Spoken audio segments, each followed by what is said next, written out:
Welcome to Girls Talk, a Candid Conversation. On today's episode, we'll be talking about trauma and how, as we kind of move through it from childhood to adult, and how dealing with trauma and becoming resilient from it and what that means to us as adults. So today's episode is really stemming from the book that's called What Happened to You. As you can see, our lovely ladies have copies. This was done one of Oprah Winfrey's book that she definitely felt was very important to kind of lead with, because we have so many people that they've dealt with trauma in their lives, and we start to think about what's wrong with me, but we need to change the conversation to what happened to me, because trauma does cause this change in you, whether it is changing how you process things mentally, and those are things we have to figure out how we change or reprogram our brains to figure out how we adapt in the new situation that we're in versus the one that we've come from. And so we're going to lead it over to the ladies, talk about kind of what's your belief when it comes to trauma and how do you kind of cope with it, because it's definitely something that I know a lot of people face, whether it's major trauma or, you know, some of those things that might not have been so detrimental, but when you look back at it as an adult, you're like, oh my God, this definitely left a mark on me and how I respond. Yeah. So I'm going to maybe lead off with Leah a little bit and hope you can segue over. So I would say for me personally, while there have been a few things that have been traumatic in my life, I wouldn't say that I've experienced anything that has been so detrimental that it has left such a mark on me that I've had to seek therapy out for it, thankfully. And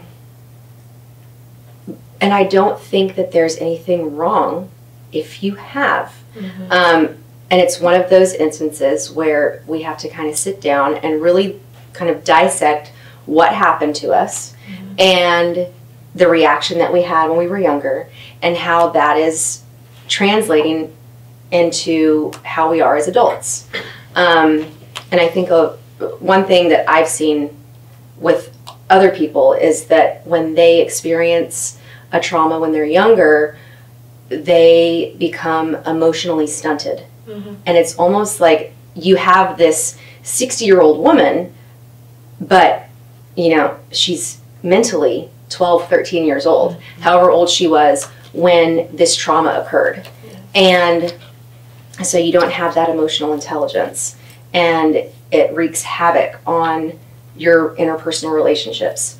And that's okay, but you have to take a step back and look at what happened and how can I fix this? How can I maybe not necessarily fix it, but deal with it and let my responses not leave such a mark on everybody else as an adult.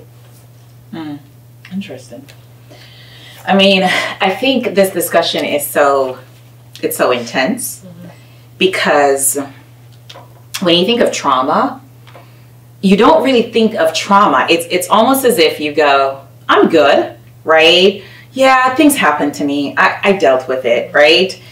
But in reading the book and looking at trauma, I mean, even in therapy, I'll give an example where this is how the book kind of came back full circle for me.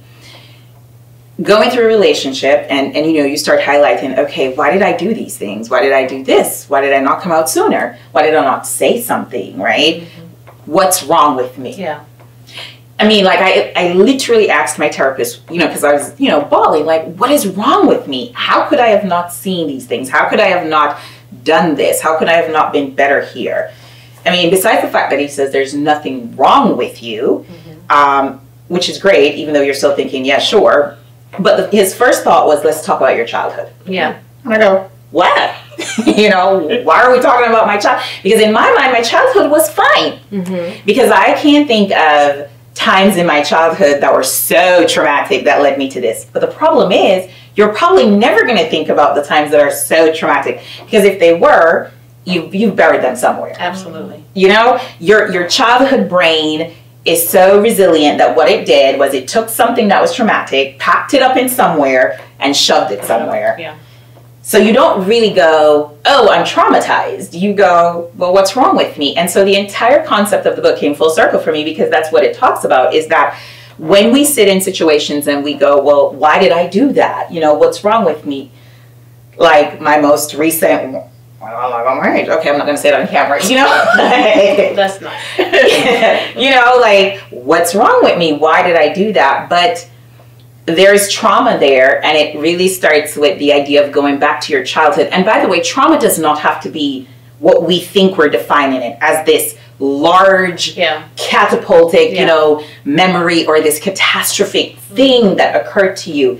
Trauma can be anything. Trauma could be, you were really excited about coming home and telling your parents about something you did at school, and then they were like, go sit down somewhere, like go sit somewhere, and you're like, damn, your feelings were so hurt, it created trauma that says, I don't want to run home and tell anybody anything. If I've got something really good happening, I'm going to just slowly, or not tell anybody till it happens. And that can be seen as trauma. So I think part of the idea of trauma is that maybe even demystifying or destigmatizing this definition we have of trauma, because when you look at our childhoods, there are so many things that show up, whether it's disappointment, whether it's fear, whether it's rejection, whether it's, unsolved things that you feel like you weren't treated equally. Those things are traumatic to you as a child, because in your childhood state, you don't necessarily think about things not going good, right? Yeah. Children are the most, we always call them what? They're like sponges, right? They're the innocent ones, right? So if your kid is coming to you, Mom, I'm hurt, they're not going to necessarily think you're going to reject them, because that's not a concept that they know. Mom is mom. She's my mom. She's the nurturer. She's going to hold me. She's going to make sure it's better. But what happens if mom is tired and had a crappy day at work, and mom is exhausted, and mom's like, listen, I get it. Just go sit down there, go read your book. You'll be okay. Guess what? That's probably traumatic for this little kid, right? And so we don't think about those little things and how they affect us. And that's what the book is talking about, and how we need to look at our lives as adults when we start asking, why am I doing this? What's wrong with me? Why did I choose this? Is that instead of looking at ourselves now, go back when you're a child and look at how that unfolded and some things that happened there. So. Well, I actually, so in the very beginning of the book, because it's kind of like question answer, comments between Oprah and the doctor. Yeah. And one of the things that stuck out at me immediately was how the doctor thinks that people lose the actual word trauma very loosely. They just assign it to every unpleasant experience that they go through, which is in reality, it's a very specific event that triggers your fight or flight response, that puts your nervous system into a situation where that's how, like, women lift up cars of babies, literally, like when they gain unexplainable, people can do unexplainable things that they can remove themselves from. It basically puts your brain into subconscious response where you can remove yourself from harmful situation. In the same way where the brain, once it comprehends that it's impossible, it detaches you from the situation, where people have actually said that they've seen themselves from outside or above, and they act, let's say, in the car accident or something where the situation was happening to them. So, because people, someone can be in an accident or can be going, they could have experienced a terrible traumatic situation, being abused as a child, or being in a war zone. I mean, it can be a military. I mean, in the military, or being actually living in the area where this is happening right now. You cannot compare that going through to a test that you completely bombed and coming out saying, that was horrible, I'm traumatized for life, being able to testify in court, you know, and questioned by the other party that intentionally tries to implicate you, or be, you know. So trauma is something very specific, actually, that does put you into this high adrenal response where you do things subconsciously. That actually creates pathways in your brain that neck down the road as you go through life. When you find yourself in a harmful situation, you tend to respond in the same manner, going, why did I do that?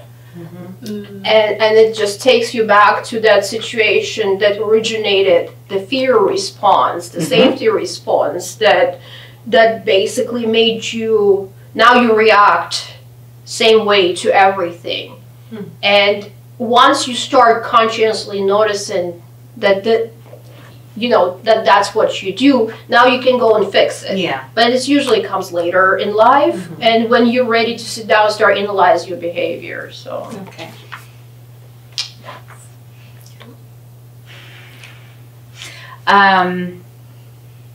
This is not a good, easy topic for me. I relate to trauma differently than a lot of other people do. I've had some pretty horrific things happen in life, to say the least. I feel like people get a stigma about them. Personally relating to myself, I was very young and had some horrible things happen, and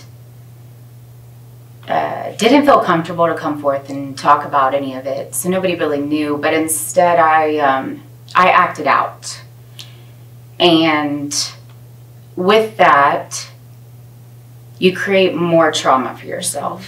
The adults in my area, they create their own narrative. They see you acting out, and instead of saying, hey, there's something wrong, something happened, she's not acting like herself, they create a story. And then it takes a life of its own. You know, and I think it makes it harder for people who do suffer traumas to deal with them. So myself, sorry, I'm not trying to get emotional. It's okay. I don't deal with my trauma. I pretty much close the door on it a little bit. And I don't, and I choose to keep it that way. It's not something I want to revisit. It's not something that I want to open up and talk about or explain. Because when some things happen to you, you internalize them differently than other people do, and it makes you feel a certain way. And you spend a lot of time blaming yourself. And what did you do for this to happen to you? And how did you present yourself? Or what did you say? Or what could you have done differently? It's a lot of blame. It's internalizing. It does. And when you have adults around you creating their own narrative, it makes it worse. Absolutely. Because then you can't ever really come back and face your trauma, because what's the point? I mean, they've already made up their mind to cast this light about you. So there's not really anything you can do to change their mind about what happened. And then if you do divulge what's going on, it's not like they can take back what they said. I mean, they may feel a little bit of shame or a little bit of guilt about what they've done, but it doesn't change the reality of it. I think it changes who you are as a person, as a parent. I am very overprotective of my children, especially my daughters. And it sucks because, I mean, I have an 11-year-old who I've had to sit down and I'm like, look, I know you think I'm being a psychotic mom right now, but you have to understand that really horrible things have happened to your mom that I would never want you to have to experience yourself.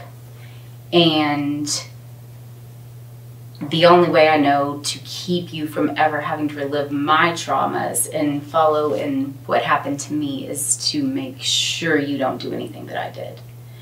And make sure you don't fall for nonsense that I fell for, and know that you know signs to look for so you don't experience the same things. Mm-hmm. Now, what I want to say to that is that your reaction to what happened to you, bottling it up and acting out, that's normal. Mm-hmm. That is very, very normal. And it's not easy to disclose something that happened to you to anybody, especially when it happens to you when you're younger.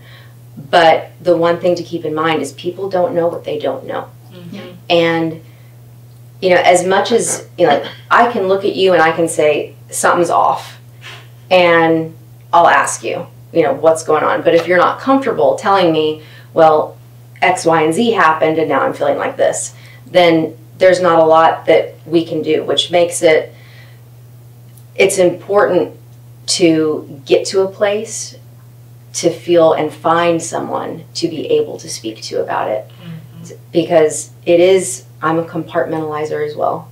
And it's very easy to put it in that box and put that in a drawer and then close the door and never look back. And so I get it. But the more you keep it inside, the harder it gets. And it will rear its ugly head. Mm-hmm. It does. Mm-hmm. And in a little ways. Yeah, and one of the things too that really in this book, and it kind of speaks a little bit as you talk about it, a lot of people say, what's wrong with me? Mm-hmm. And then you take that blame inward. It's not what's wrong with you, it's what happened to you. Mm-hmm. What caused you now to have these set perception of, this is what I did wrong, this is how I behaved that caused this to happen to me. It is not you. And figuring out how we, you know, kind of reframe that thought, it allows us to start the healing process, because if not, we do get stuck there too. Because one of the things they talk about in the book as well is, as we go through such big events or stressors, yes, our body and pathways, they create little method systems to figure out how do we, you know, deal with it, cope with it, put it into a box, how do we normalize it, make sure that it doesn't happen again to us. But being able to figure out how we reframe and rework from it allows you to fully heal, instead of being able to say, okay, I am not doing A, B, C, and D because it won't get me to that outcome right there, because that's what caused me to get there. Mm-hmm. Instead, it allows you to really fully kind of look at the whole and see like, okay, it wasn't me. Or, you know, society also needs to take their part, whether it's the person or whoever, because that's the thing too. It's not just us reworking what, you know, we are going through and actually that incident, but also society being open and willing to have those conversations, being open to you having conversations with them and so forth. Because sometimes we look at people, because there's so many people that you see like, you know, now the victim becomes victimized by society because now they're placing the blame on you.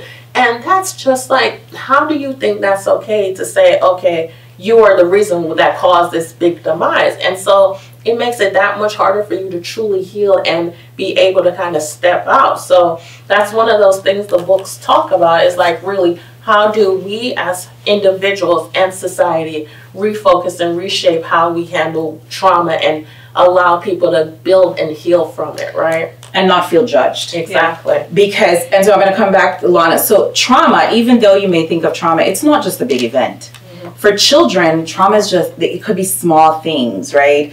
And it, you know, like I can think about how, like, I was born and raised in Jamaica, and you know, Jamaica is a third world country, right? We all know that. So, you know, it's, life there is a lot different.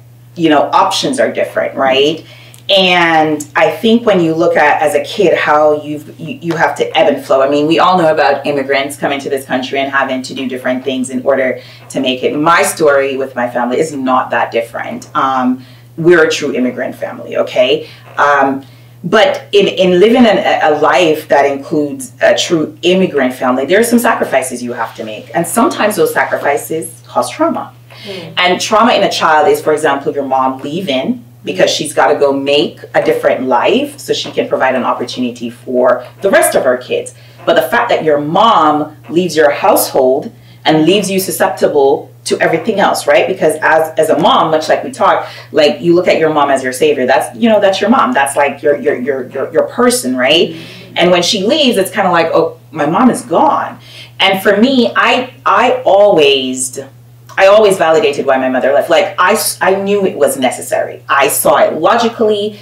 Had she not left to, you know, start this new life so we could get a better life, I wouldn't have this life. Yeah.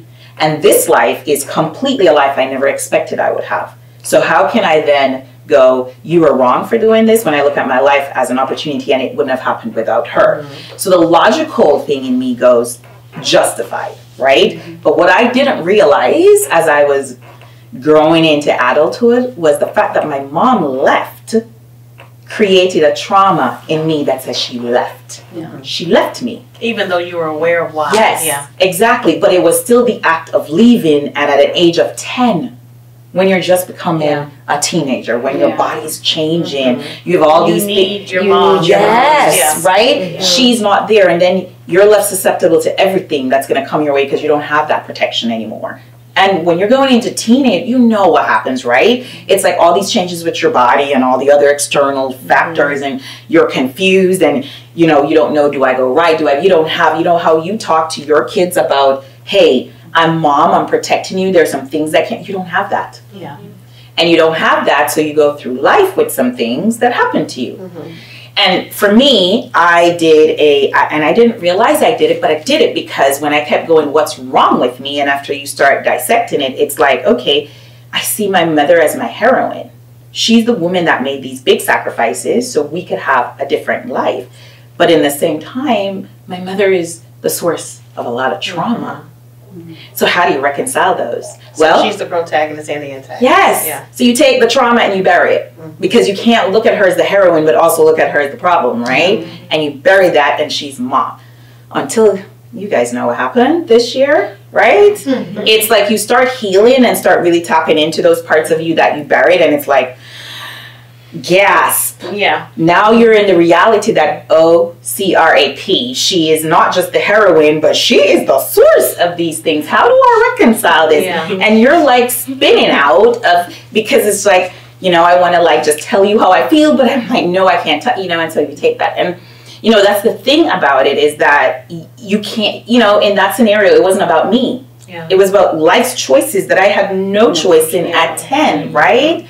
But you've got to deal with how those things unfolded in your life and realize it is not what's wrong with me, it's what happened to you. Absolutely. Because that's straight a case of, this was life. How do you rationalize and how do you pack it together? And to add on to that, one of the things that they talk about, there are 3 elements of trauma. There's an unexpected, then there is something the person was unprepared for, and then there's nothing you can do from stopping it from happening, right? Yeah. And that's some of the things that cause that stressor, because our body does different things to deal with stress, right? And regardless, it does leave a mark, whether we're aware of it or not. Like, and being able to look back, and that's one of those things, as you get older and, you know, you start like looking back and thinking, you know, how have I evolved? How, you know, how is my life currently? It's being able to look back at past events, experiences, and saying, okay, how has this shaped my life currently? Because from there, then you can build the future you want, right? Because you have to understand the past to be able to build that foundation you need to take yourself to that next level or wherever it is you desire. Yeah. And so when we talk about kind of looking back at the past and reevaluating, what are some things you ladies do to kind of, you know, say, all right, I'm going to take a moment and stop? Like, how do you take that time to really reassess and kind of build on what has happened and learn to move forward from there? Yeah, that's a good question. Hello, my Monique. All eyes were on me for some reason. I'll start with you. Okay, so me personally, I mean, I'm an internalizer. My first reaction, just like from all the things that, you know, I already talked about, I don't like to deal with things immediately. And that's my learned reaction, because my visceral reaction will be always very aggressive. And it's probably the wrong reaction. I've learned that a long time ago. So I always step back from the situation before I react. You know, and especially if I feel like I am being triggered by event, basically what I always ask myself, is it real? Or is it happening in my head? Am I seeing actually objectively what's happening before? And so I always step back from situation. Like I tend to withdraw myself emotionally, count till 10, and then proceed. And it gives me this like little gap. Am I always right? No, but at least I'll have more chances on reacting correctly instead of overreacting, which is my natural reaction to pretty much anything that triggers me. too. So, yeah. So, can you repeat the question for me? So when we build towards kind of looking back at the past so that we can build the future that we're looking forward to, like, what is it that you either do as like a retrospect to help guide you as you move forward to build that new future? So this is something that I'm definitely still working on, because I feel like I do, like him, have a lot of trauma that is unresolved that I need to kind of work through. Because like Lana said, my initial or my visceral reaction is I'm very aggressive, like when it comes to a certain thing, especially if I'm triggered by something. So I will now, based on, you know, all the things that I've read, and I'm still reading through this book, What Happened to Me, to kind of focus more on taking a step back. Every situation does not require an immediate response to whatever, because most of the time when you do respond immediately, you are responding from whatever happened to you or whatever situation at that time is triggering you. You're responding to your fear. I'm responding to the fear, and also maybe the experience or the pain of what happened, and it's reminding me of situations. And so initially it is like, and I think you guys have been on the receiving end of that sometimes. Looking at me. You know, so yeah. So I'm going to go even deeper because I think I talk about this a lot. Also on the podcast, is that this year for me has been like this whole journey of healing, and so digging deeper.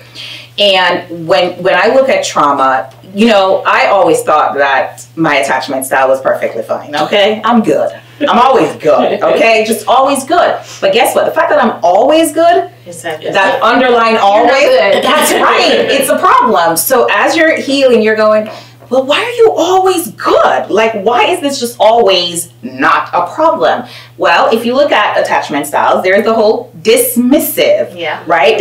Oh, I'm good. I'm independent. Nah, I don't need you. I've got me. You know, I'll be good. I'm going to get up again. I'm going to fight. Guess what? My mom left when I was 10. So you have fear of loss. Yes, and I had to become a certain person in order to deal with that. That is the person that dismisses that this affects me, because I had to get up and at 10, you know, be strong and keep going. Also because you knew that, it, you know, okay, she's coming back, but she's still gone. It's like she left. Like, you know, did she leave me? Am I, you know, worried? So one of the things that even in this book that it kind of lynchways into is talking about how trauma affects your attachment styles. And I always thought I had perfect, you know, because when I think of attachment, I'm thinking, oh, you're clingy. Exactly. And I'm ultra not clingy, okay? I'm the first one to run. I'll see you later, sayonara, it's deuces. But that's also an attachment problem. And I also have trauma of like people leaving. So I'm kind of like that too. Like, oh, you know what? I'm going to figure it out. It's okay. Like, you know. So it's the coping mechanism. And it's a form of trauma. So you become detached. Yes. Dismissive detachment. So you become detached. But so it's interesting because different people can have very different reactions to different identical situations. Exactly. Fear of loss. Yes. I widowed at 28, randomly out of nowhere. You know, everybody had, you know, it just, he was here one day, and next day he was a body in the bag in the coroner's office that I had to be flown from overseas to identify because I was visiting my family at the time with a 2-year-old. Was it traumatic? Did I ever thought it was good? No. You know, he was not even in the combat. I mean, he was in the military, but that was not even a situation where he was deployed. So it's something that I know for a fact that my husband, I knew I can attest, I wasn't a child, but I was young adult. I mean, I was an adult, but I was fairly young. I was in my 20s. And I was old enough to watch myself detach from the situation, to take care of a toddler while I was going through a situation. So my body was going through the motions and going through through all of that to wake up at 3 a.m. like 10 months down the road in the middle of the night and just completely fall apart going, why did that happen to me? That was not supposed to happen to me. This didn't happen to me. This is not happening to me. And I just had like absolute meltdown sitting in the house we bought that was our forever home. You know, and I just felt like, but it took 10 months for me to actually wake up in the middle of the night. So I didn't plan on it, and just completely fall apart. And then pull myself together, and never, not wanting to deal with this again. You know, because absolutely nobody wants to live the trauma. That's because your natural reaction to go, okay, I'm going to deal with this. But that was event for me personally that triggered very unhealthy behaviors that were based on fear of losing people who you think are close to you, or choosing wrong people to be in your life because they reminded you of someone you lost. So basically, one of the things that going through this created this fear of losing somebody, and maybe compensated by it is by becoming a fixer and trying to fix people and situations instead of just thinking about it first, immediately having this like visceral response of no, I can't let this person can be gone. So I think I have fallen into somewhat unhealthy pattern of, but just strictly from fear of losing people in my life again, which just took me quite some time to realize I was doing it intentionally, because it was creating one unhealthy situation after another, after another, after another. So basically, I mean, again, I feel like turning 40 was really pivoting in my probably emotional and mental state, like well-being, because that was the age where I started looking back and saying, why am I doing this thing? Why I get into different situations, but they have same result. Isn't that a definition of insanity? Doing the same thing, expecting different results. And so that's where I really started. I took a break. I actually literally, and people forgive me, but actually I don't care. I've got to the point, if you're still around, I love you. And if we're no longer in touch, there probably was a reason. That's right. At around 40, I started to clean my life. I literally donated my life to box it up and take it to Goodwill. Physically, emotionally, mentally, in every possible, I was ready to let go. And if things were of things, people, emotions, situations, places to live, furniture, clothing, like everything, if they were not organically fitting and not making me happy, I was letting them go. And this has been incredibly liberating, because when you started to let go of all of those old things, new started to come in. And I have goosebumps right now telling you that, but it has been an amazing experience. So that was the hardest part, is to allow new things to come into your life. And you keep mentioning 40, and I think about like you don't think, but when I hit 40, like that's when major decisions that I needed to make actually were concrete for me, and I was able to actually move forward. It's kind of like cleaning house, like you said. So I mean, it's really interesting. You keep saying 40, and I was like, there was some really pivotal things that happened at 40 for me. So you know, even if it's just realizing, and like of course it's a process because now I'm 43, so it's like realizing like what it is that you do need to take care of emotionally, physically, you know, spiritually around you, as it relates to what happened to you, you know? Yeah, I think you need to be removed. I think their age, you know, our physical age makes certain sense because you need to be that far removed from certain traumatic events to be objective about them and evaluate them, and to have had other experiences. Bam. That's exactly what I was to be able to now you have a full bag, and you can go and you can cope and deal with them. When you're too close to it, you're still in the fight and flight. It's still too raw.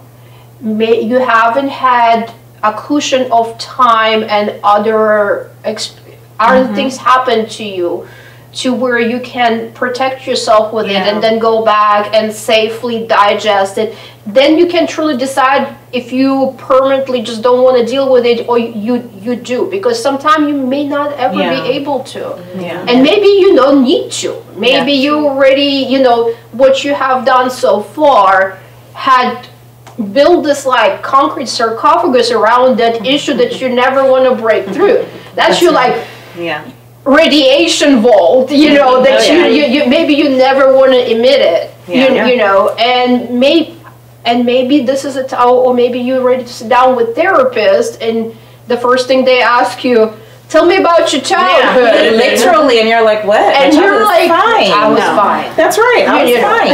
Really? The first time I went to therapy, I was like, I came in, I'm ready. I was like, yes, I'm going to say everything that's wrong with it.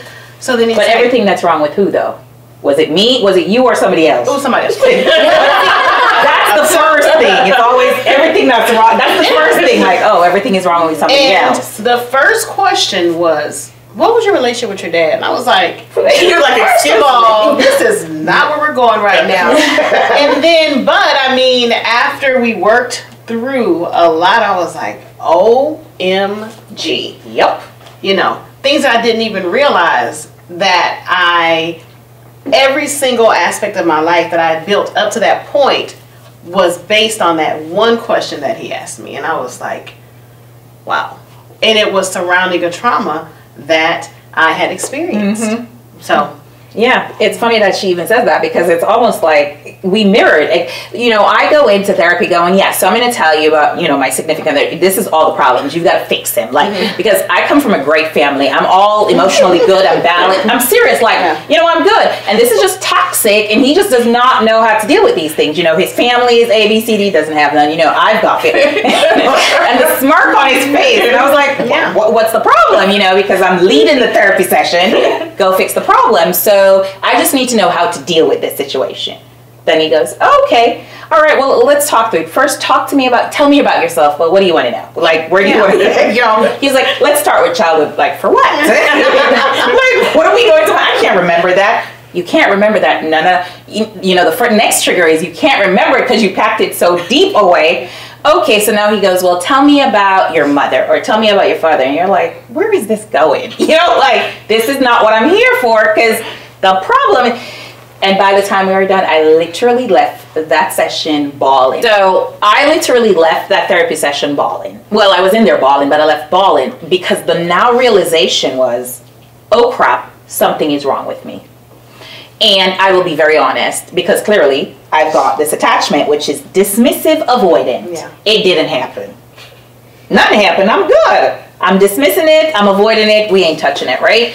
And to the point where, you know, it was so eye-opening that I reached out to, because at that time we were on a break, and I reached out and I was just like, man, you know what, I am so sorry, because I realized that the problem was just not you. Yeah.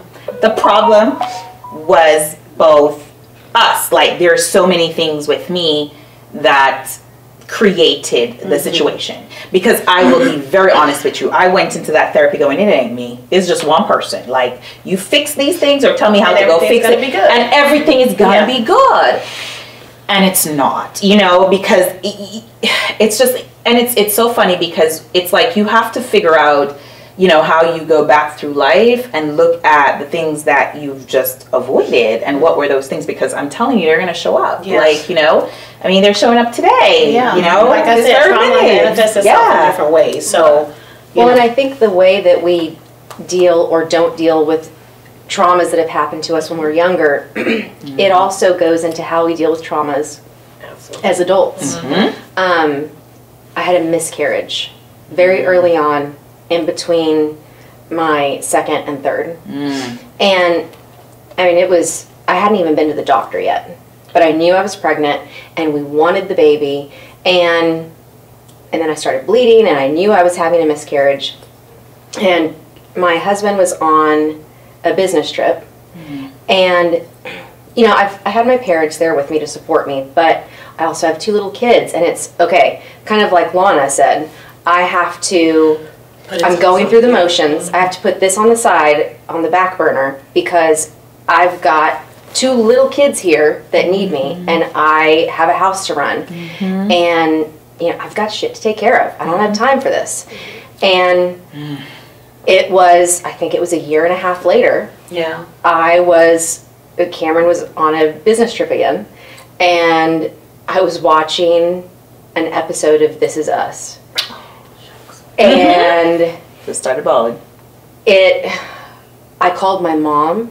I was crying for an hour and a half.